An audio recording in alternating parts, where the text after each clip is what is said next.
প্রথমে একটা কথা আজকে বলে নেই আপনাদের। আমি আজকে আপনাদের মাঝে হাজির হয়েছি কয়েকটা কথা বলার জন্য। এতদিন তো ওয়াজ করেছি, আজকে ওয়াজ করব না। আজকে কিছু রাষ্ট্রীয় কথা বলবো, যেহেতু আপনারা খাদেম হিসেবে দায়িত্ব দিয়েছেন। আল্লাহর ওয়াস্তে কি এমপি সাহেব বলবেন না। আমি তো বারবার বলেছি, বাউফলে এবার এমপি হবে না, কি হবে?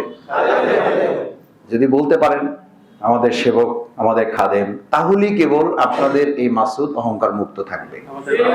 আমি একটা কথা সবসময় বলি, আমাদেরকে নষ্ট করার পিছনে কিন্তু আমাদের আশেপাশে কিছু লোক, কিছু অতিরিক্ত মানুষ থাকেন যারা আমাদেরকে নষ্ট করার ক্ষেত্রে ভূমিকা রাখেন।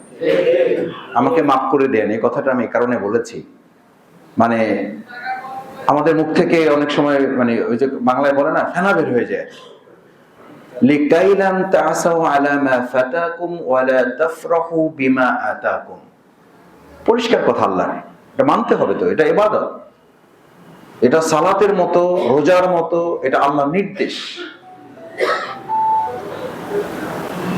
সুতরাং সম্মান মর্যাদার দিক থেকে যদি আল্লাহর সাথে সম্পৃক্ত না করা যায়, ইসলামের সাথে, আল্লাহ সন্তুষ্টির সাথে সম্পৃক্ত করার নির্দিষ্ট না হয়, দুনিয়ার এই সমস্ত সম্মান মর্যাদায় আপনার এক পয়সার কোনো মূল্য নেই। আপনি পৃথিবীতে এখন পর্যন্ত কেউ শুনেছেন যে মানে ভিন্ন ধর্ম উল্লেখেরাও অহংকার করে, গর্ব করে তার ছেলের নাম, মেয়ের নাম বা অথবা চাচার নাম ফেরাউন রাখছে? কেন রাখে নাই? নিকৃষ্ট, এটা ঘৃণিত। তাহলে একই লাইন যদি শফিকুল ইসলাম মাসুদ ধরে, এটা কি তার জন্য কল্যাণকর? আমাকে তো বেলাল রাদিয়াল্লাহু তাআলা লাইন ধরতে হবে। তাহলে আল্লাহ দুনিয়াতে আজানের মাধ্যমে আমাকে ওইরকম সম্মান আল্লাহ তাআলা আমাদেরকে দিতে পারেন না পারেন? ইন্নাল ইজ্জাতা লিল্লাহি জামিআ। এমপি মর্যাদা মাপকাঠি না, মাপকাঠি হচ্ছে আল্লাহর বান্দা, আল্লাহর গোলাম হওয়া।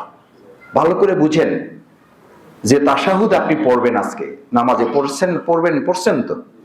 রাসূল সাল্লাল্লাহু আলাইহি ওয়াসাল্লামের তাশাহুদের দুটো শব্দ, আব্দুহু ও রাসূলুহু। দেখেন, আগে আল্লাহর গোলামগিরি না রাসূলগিরি? রাসূল তো একটা মর্যাদার জায়গা। আল্লাহ তাআলা দোয়াটা শিখিয়েছেন এমন ভাবে যে আগে রাসূলগিরি না, আগে কি গিরি? গোলামগিরি। গোলামগিরি থাকলে রাসূলগিরি আছে, গোলামগিরি না থাকলে রাসূলগিরির কোনো গোলাম আছে তো রাসূল আছে সাল্লাল্লাহু আলাইহি ওয়াসাল্লাম। তো এই মর্যাদায় আল্লাহ তাআলা রাসূল সাল্লাল্লাহু আলাইহি ওয়াসাল্লামকে এত সুন্দর করে শিখালেন কেন? শিখালেন এই জন্য, লিকাইলা তাসাউ আলা মা ফাতাকুম।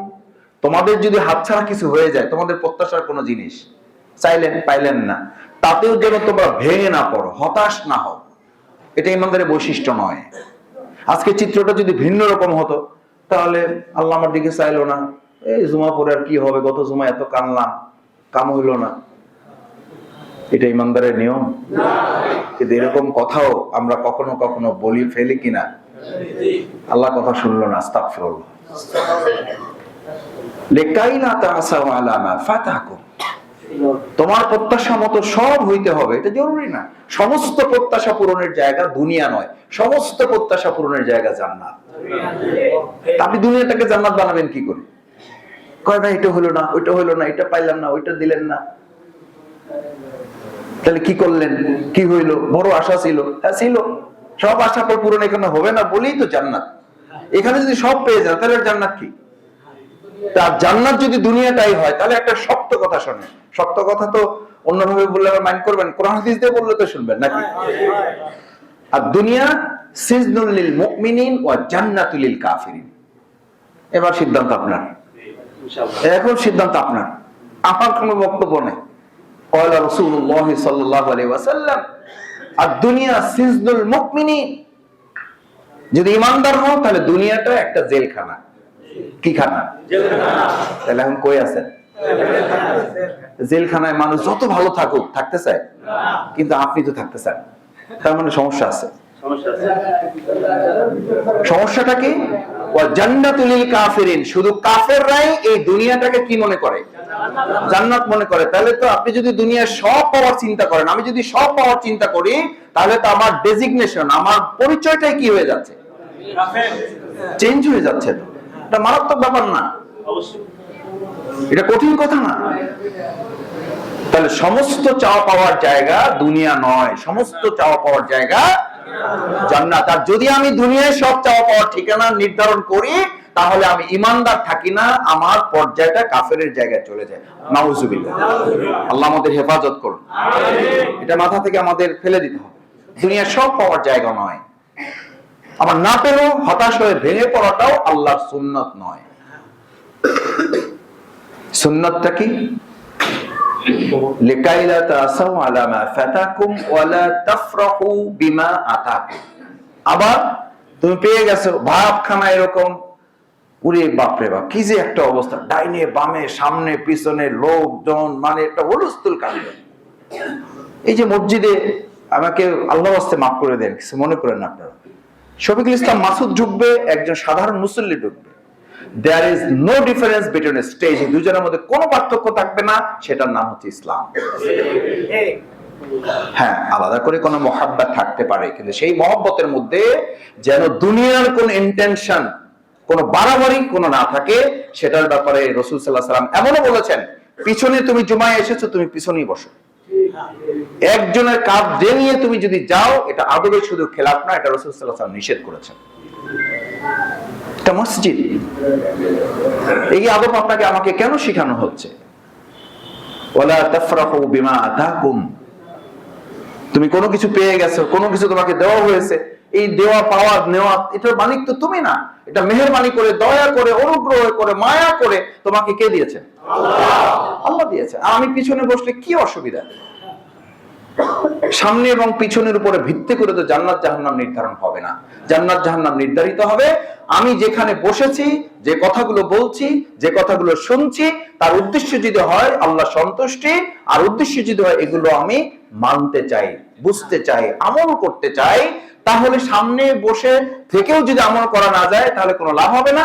পিছনে বসে থেকেও যদি কোনোভাবে শুনে আপনি মানতে পারেন, তাহলে আপনি সামনেওয়ালার চেয়ে বেশি সফল কাম।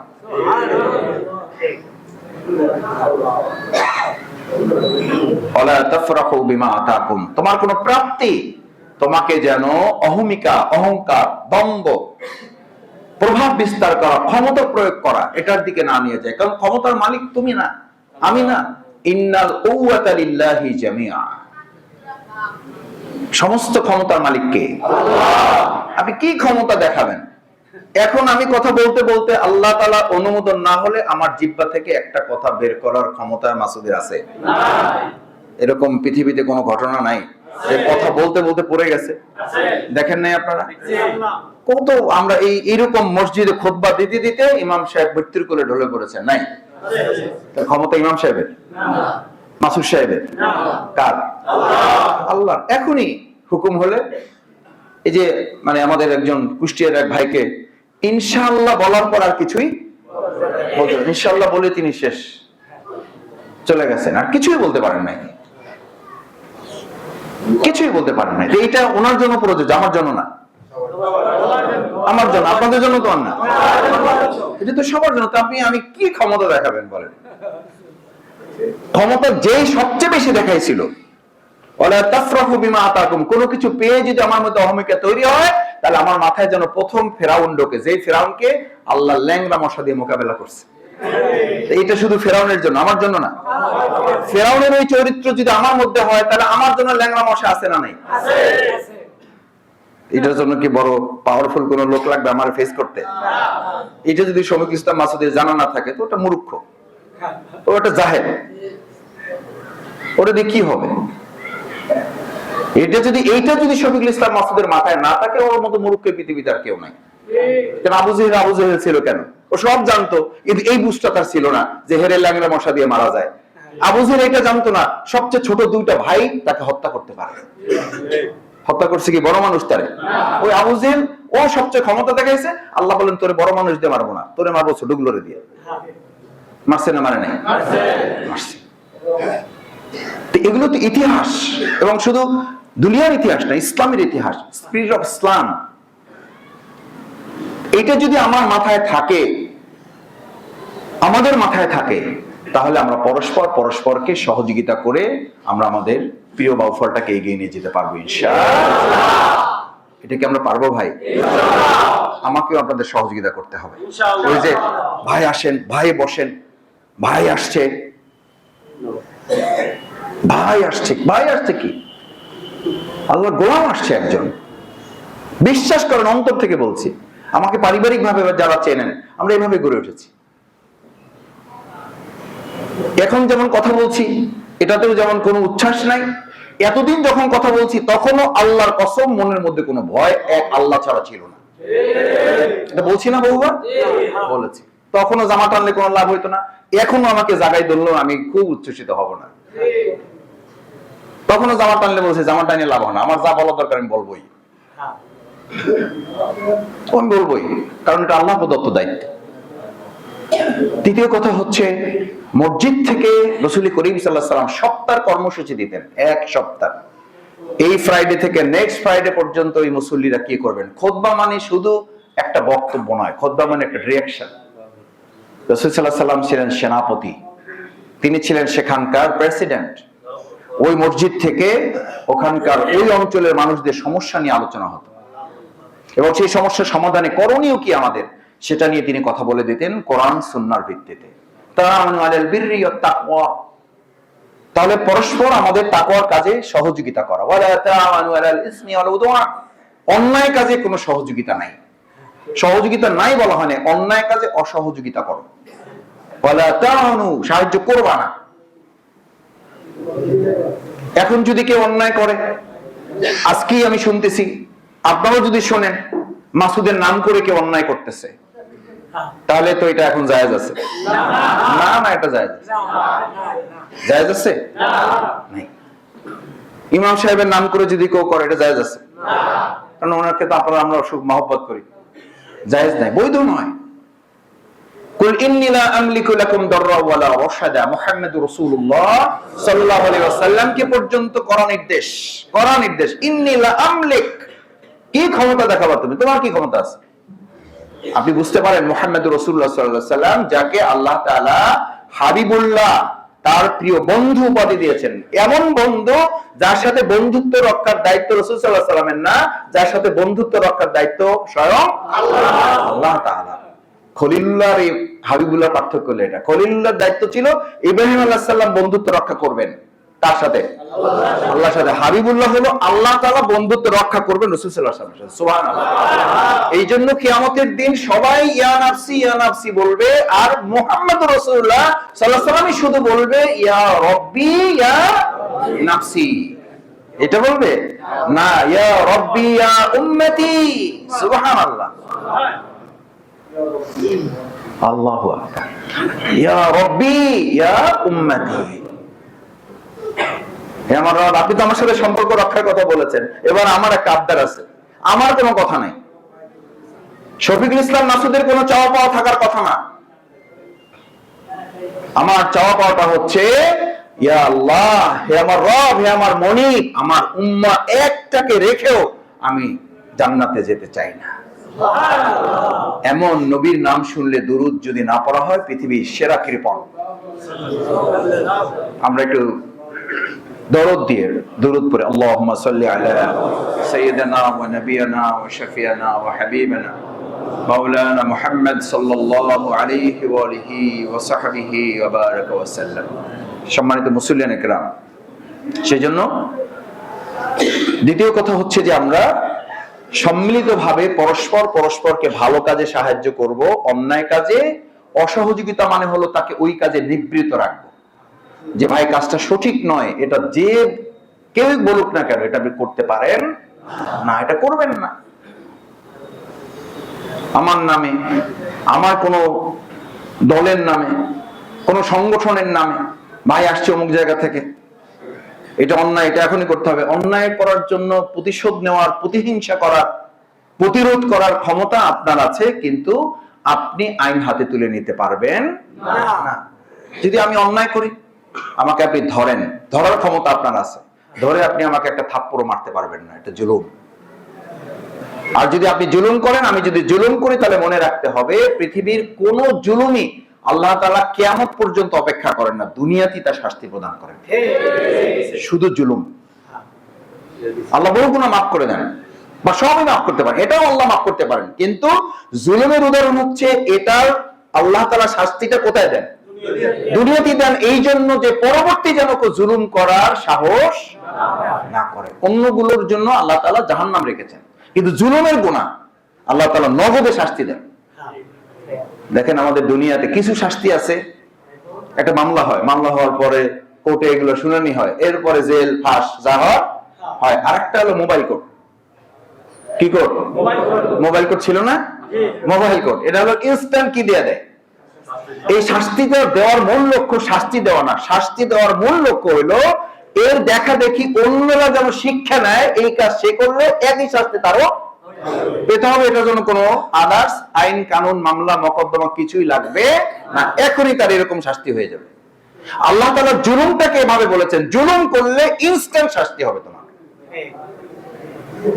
সুতরাং আমাদের কোন পক্ষ থেকে কারো উপর আমাদের যেন জুলুম না করি, জুলুম না হয়। আল্লাহ তাআলা আমাদেরকে সেই কাজে সাহায্য করুন, আল্লাহ তাআলা আমাদেরকে সেটার জন্য কবুল করুন।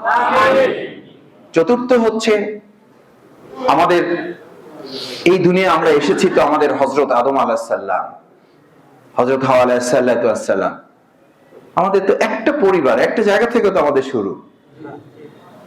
তো এই একটা জায়গা থেকে যদি শুরু হই, তাহলে তো আমরা সবাই পরস্পর একই পরিবারের অন্তর্ভুক্ত। আমরা তো সেই কথাটাই বলতে চাই যে আমাদের বাউফলটাকে আমরা একটা পরিবার মনে করতে চাই। সেখানে শফিকুল ইসলাম মাসুদের যদি কোনো অন্যায় থাকে, সেই অন্যায়ের বিচার করার দায়িত্ব যেন আব্দুর রহিম না নেয়। কারণ আব্দুর রহিম যদি নেয়, তাহলে আব্দুল জব্বারও তো নিবে, আব্দুল করিমও তো নিবে, আব্দুল সত্তারও তো নিবে, তাহলে পরিবেশ ঠিক থাকবে না। হ্যাঁ, মাসুদের ভুল হয়েছে, অন্যায় করেছে, সেটার জন্য আমাদের সমাজে প্রচলিত আইন আছে, আইন তার ব্যবস্থা গ্রহণ করবে। আমাদের অনুরোধ থাকবে, আহ্বান থাকবে, কোন ত্রুটি বিচ্যুতি ধরা পড়লে সেটা যে আমিও হই, তাহলে আমাদের দায়িত্ব হবে তার ব্যাপারে আইন প্রয়োগকারী সংস্থার কাছে তাকে তুলে দেওয়া, তাদের সহযোগিতা নেওয়া। আমি যেন আমার মতো করে কাউকে শাস্তির আওতায় না নিয়ে আসি। তাহলে আপনাকে আমাকেও মনে রাখতে হবে, আমাকেও এরকম শাস্তির আওতায় কে চাইলে নিয়ে আসতে পারে, কারণ আমার চেয়ে তো ক্ষমতাবান আছে। ভাই, দুনিয়াতে আল্লাহ তাআলা দেখেন, মানে ছোট মাছ থেকে শুরু করেন,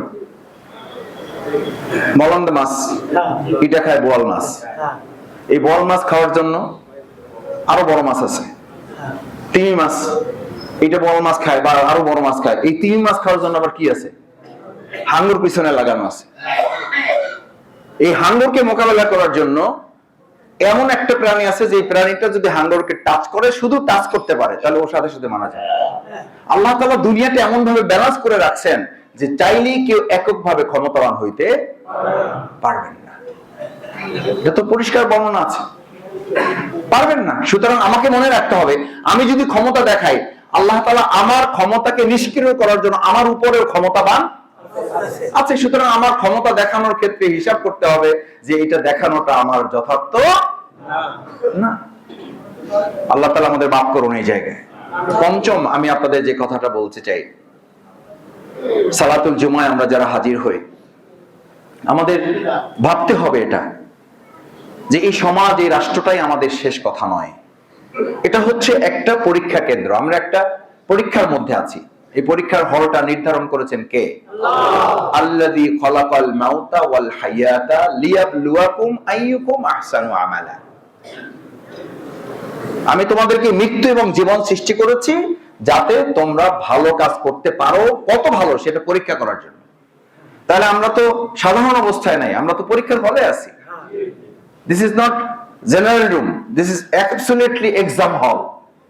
আপনি এটা পরীক্ষার হলে, পরীক্ষার হলে একজন ছাত্র বা ছাত্রী সবচেয়ে বেশি নজর দেয় কিসের দিকে? সময়ের দিকে। শুরু করে ঘড়ি দেখে, যতবার কোশ্চেনের দিকে তাকায় তার চেয়ে বেশি তাকায় সময়ের দিকে। এবং দেখেন মজার ব্যাপার হচ্ছে, সব লেখার পরও ছাত্ররা যখন বের হয়, বাবা মা জিজ্ঞেস করে, বাবা কেমন হয়েছে পরীক্ষা? শিক্ষকরা জিজ্ঞেস করে কেমন হয়েছে পরীক্ষা? সবই ঠিক ছিল, ইস আরেকটু যদি কি পাইতাম। বলে না? বলে না? মানুষ যখন এই পৃথিবী ছেড়ে চলে যায়, ফেরেশতারা তার সামনে আসার সাথে সাথে একটা কথা প্রথমেই বলে, ইয়া লাইতানি কদ্দামতু লি হায়াতি। আফসোস, আমি যদি আরেকটু কি পাইতাম, আহা আরেকটু সময় যদি পাইতাম, তাহলে আমি ফজর নামাজটা কাজা করতাম না, জোহরটা কাজা করতাম না। আমি অন্যায়টা করতাম না, আমি অন্যায়টা ছাড়ার সিদ্ধান্ত নিয়েছিলাম, কিন্তু কি পাই নাই। এই সিদ্ধান্ত নিয়েছিলাম চিন্তা করতে করতে বহু কফিন মাটির নিচে কি আছে। কবরের কাছে গিয়ে আলী রাদিয়াল্লাহু তাআলা জানতে চাইতেন, হে কবরবাসী, তুমি এমন অনেক সিদ্ধান্ত জীবনে নিয়েছিলে, বাস্তবায়ন না করে চলে গেছো, আমি আলীর চেষ্টা করতেছি সিদ্ধান্ত যেন আমি বাস্তবায়ন করে তারপরে কবরে যেতে পারি। কবরের কাছে গিয়ে সবচেয়ে বড় উপলব্ধি হবে, এই কবরবাসীর মধ্যে এমন অনেকে আছেন সিদ্ধান্ত নিয়েছিলেন, বাস্তবায়ন করতে। আমাদের দায়িত্ব হচ্ছে যা আলোচনা, যা কোরআন, যা বুঝি সেটা ভালোভাবে যেন আমাদের জীবনে আমরা আমল করতে পারি। আল্লাহ তৌফিক দান করুন। কারণ পরীক্ষার হলে যখন শিক্ষক থাকে, ছাত্রদের জিজ্ঞেস করে কেমন হয়েছে, কয় স্যার ভালোই হয়েছে, কিন্তু দুই চারটা কোশ্চেন একটু কি হয়েছে, একটু ঝামেলা হয়েছে। তখন শিক্ষক কি সান্ত্বনা দেন আপনারা, বাবা যা পারো লেখো, পাশ ফেলের দায়িত্ব তো আমার, খাতায় কিছু লিখতে হবে, কিছু যদি না লিখতে পারো তাহলে কিন্তু আমি কোনো দায়িত্ব নিতে পারবো না, চালাই যাও, লিখতে থাকো, যা মনে আসে লেখো, খাতা ভরে দাও, তারপর দেখা যাক কি হয়। বলে না, বলে না? বান্দার দায়িত্ব হচ্ছে আমল করার চেষ্টা করতে থাকা, যত আমল করতে পারেন আমলের মধ্যে থাকা। ওই আমলের মধ্যে কিছু ত্রুটি বিচ্যুতি থাকলেও খাতা দেখা শিক্ষক বলে যে বেচারা চেষ্টা করছে, দে পাস করাই। বলে না, বলে না? আল্লাহ তাআলা ঠিক কিয়ামতের দিন বিচার আচার দেখে ওভাবে বলবেন, চেষ্টা করেছে আমার বান্দা, ভুল ভ্রান্তি কিছু আছে, দিলাম মনে মাফ করে জান্নাতে দাও। এখন আমলের পরিবর্তে দুনিয়া লয়ে পড়ে রয়েছি, এটা ওইটা এই সেই, মানে হুঁশ নাই। অথচ আল্লাহ তাআলা বলেন, ওমাল হায়াতুদ দুনিয়া ইল্লা মাতাউল গুরুর। কি পিছনে ছুটতেছো তুমি? আমি মাঝে মধ্যে ভাবি আর কি, যে কত বড় বোকা হলে আমরা। আপনি বলেন পৃথিবীতে এমন কেউ আছে যে জানে আমি প্রতারক, কনফার্ম হয়েছে, আমার সাথে আপনি বন্ধুত্ব করবেন? তাহলে আল্লাহ তাআলা যদি দুনিয়াটাকে প্রতারক বলেন, এই যে সত্য কথা আর কিছু আছে পৃথিবীতে? তাহলে দুনিয়াটাকে প্রতারক বলছেন কে? আমাল হায়াতুদ দুনিয়া ইল্লা মাতাউল গুরুর। এই দুনিয়াটা প্রতারণা ছাড়া আর কিচ্ছু না। এটা কার কথা? সেই প্রতারকের সাথে আপনার সম্পর্কের জায়গাটা কত মজবুত ভাবতে পারেন আপনি? কত পেরেশান, কত পাগল পাড়া, আর এই প্রতারকের জন্য আপনি কি করতেছেন? অথচ আমার দায়িত্ব ছিল, ইয়া লাইতানি কদ্দামতু লিহায়াতি। আসল জীবন যেটা, আসল জীবন আল্লাহ তাআলা এটাকে বলেন নাই। আল্লাহ তাআলা আসল জীবন বলছেন মৃত্যুর পরের সময়টাকে। এই মৃত্যুর পরের সময়টাকে যদি কেউ গুরুত্ব দেয়, তাহলে দুনিয়ার জীবনের জন্য সে পাগল হইতে পারে না। ছোট্ট দুইটা লাইন মাথায় রাখেন, যার মাথায় জান্নাত ঢোকে তার মাথায় দুনিয়ার কোন সম্পদ ঢুকতে পারে না। যার মাথায় জাহান্নামের ভয় ঢোকে তার মাথায় দুনিয়ার আর কোন ভয় আল্লাহ ছাড়া ঢুকতে পারে না। এখন আমার মাথায় ঢুকছে হলো দুনিয়া, জান্নাতে জায়গাই তো নাই। জান্নাত ঢোকার তো জায়গায় ফাঁকা রাখি না, দুনিয়া দিয়ে ভর্তি করে রাখছি। এইটা পাইলাম, ওইটা পাইলাম না, দোতলা হয়েছে তিনতলা হইলো না, তিনতলা হয়েছে টাইলস হইলো না, টাইলস হইলে এসি লাগলো না, এসি লাগলো, ডুপসে ডুপ্লেক্স বাড়ি তো করতে পারলাম না। আমার পাশের বিল্ডিংটা তো ডুপ্লেক্স, আমার ছেলে মেয়েরা খালি ধরে আমারে, বাবা করছো কিন্তু ডুপ্লেক্স তো হইলো না। ডুপ্লেক্স হয়েছে, ছাদে তো বারান্দা হইলো না, বাগান তো হইলো না, বাগান তো হইলো, কিন্তু আমরা তো একটা সুইমিং পুল তো করতে পারলাম না। বাবা কি করলা তুমি? বাবা বাবা পাগল হয়ে যায়, আগে 200 টাকা ঘুষ খেয়েছে, এখন 500 টাকা খায়। এই পাগল বানাইছি না বানাই নাই? আমরা বানাইছি ভাই, বানাইছি। ওই ছেলে ওই বউ বলে যে তাহাজ্জুদ পড়ে, সেইটা সকালে বলে নিয়ে আসলে মোলের নামাজ, কতদিন নামাজ সেল ইলিশ খায় না। তো কি করবা বাবা হিসেবে? তোমার তো দায়িত্ব আছে, একটা বড় ইলিশ, একটা ডিমালা ইলিশ তো খাওয়ানো। এই চিন্তা করে এই আফসোসের জায়গা পূরণ করতে হলে আমার তো ঘুষ খাওয়া ছাড়া কোনো উপায় নেই। আমার সম্মানিত মুসল্লিয়ান ইকরাম, যেহেতু অনেক মুসল্লি বাইরে অপেক্ষমান আছেন, আমি আর কথা বাড়াতে চাই না, সময় হয়েছে। আমি তিনটা কথা বলে এখন ছোট ছোট করে শেষ করতে চাই। নাম্বার 1 হচ্ছে আল্লাহর কাছে আমরা সাহায্য চাই, আপনারা আমার জন্য দোয়া করবেন, পারবেন একটু? আর আমি আপনাদের কোনো সাহেব না, আমি আপনাদের সন্তান। আগে যেভাবে বলেছি ওভাবে যদি রিসিভ করেন যে হ্যাঁ তোমাকে সন্তান হিসাবে, তোমাকে ছোট ভাই হিসাবে আমরা গ্রহণ করেছি, তাহলে আপনাদের হৃদয়ে, আপনাদের মাথায়, আপনাদের বুকে আমাকে কোনো সাহেব হিসাবে না, আমাকে নিতান্তই সন্তান, ছোট ভাই, আর এর চেয়ে যদি বেশি সম্মান দিতে ইচ্ছা করে তাহলে অ্যাবসলিউট একজন খাদেম, একজন সেবক হিসেবে আমাকে স্থান দিবেন। একেবারে অন্তর থেকে আল্লাহ সাক্ষী, সালাতুল জুমায় আপনাদের কাছে বললাম, যদি এটা রাখতে পারেন তাহলে দুনিয়ায় এবং পরকালে এটা আমার জন্য কল্যাণ। আমি অহংকার মুক্ত থাকতে পারবো, আমি প্রতিহিংসা মুক্ত থাকতে পারবো। আমাদের বাউফলে কোন অবস্থায় আমরা প্রতিশোধ এবং প্রতিহিংসা করতে দেব না। পারবেন ইনশাআল্লাহ? আপনারা এলাকায় এলাকায় একটা টিম করে নিজেরা দায়িত্ব নেবেন। এরকম কেউ করলে প্রশাসনকে সহযোগিতা নিয়ে প্রতিহিংসা প্রতিশোধের জায়গা আমরা কবর রচনা করব। কোন ভুল ত্রুটি কারো হলে নাগরিক হিসাবে দায়িত্ব থাকবে আইন শৃঙ্খলা বাহিনীর, তারা আইন প্রয়োগ করবে। পারবো আমরা ইনশাআল্লাহ? দেখবেন যে আল্লাহ তাআলা বরকত দান করবেন। এই বরকত না পেলে কোন এমপি সাহেব, কোন খাদেম সাহেব, কোন মন্ত্রী সাহেব কেউ কিছুই আপনাকে করতে পারবে না, যদি না আল্লাহ তাআলা তার পক্ষ থেকে আসমান এবং জমিনের বরকতের দরজা আমাদের খুলে না দেন। আসুন সম্মানিত মুসলিম ইকরাম, আমরা আল্লাহ তাআলার কাছে সাহায্য চাই। আল্লাহ তাআলা আমাদের প্রিয় বাউফলটাকে কবুল করুন, সমস্ত বালা মুসিবত থেকে হেফাজত করুন, সমস্ত প্রতিহিংসা প্রতিশোধ থেকে আল্লাহ তাআলা আমাদেরকে হেফাজত করুন। আমরা পরস্পর ভাই ভাই, আমাদের হিন্দু যারা আছেন, আমাদের হিন্দু বৌদ্ধ খ্রিস্টান যে যতটুকু আছেন, তাদের প্রতি আমাদের মানবিক সর্বোচ্চ দায়িত্ব নিয়ে আমাদের তাদের প্রতি আচরণ থাকবে। রাসূল সাল্লাল্লাহু আলাইহি ওয়াসাল্লাম সোনার মদিনা গঠন করেছেন, জিজ্ঞেস করেছেন তোমরা থাকতে চাও নাকি বাইরে যাইতে চাও? বলছে যে আমরা এর আগে যা থেকেছি তার চেয়ে এখন অনেক ভালো আছি।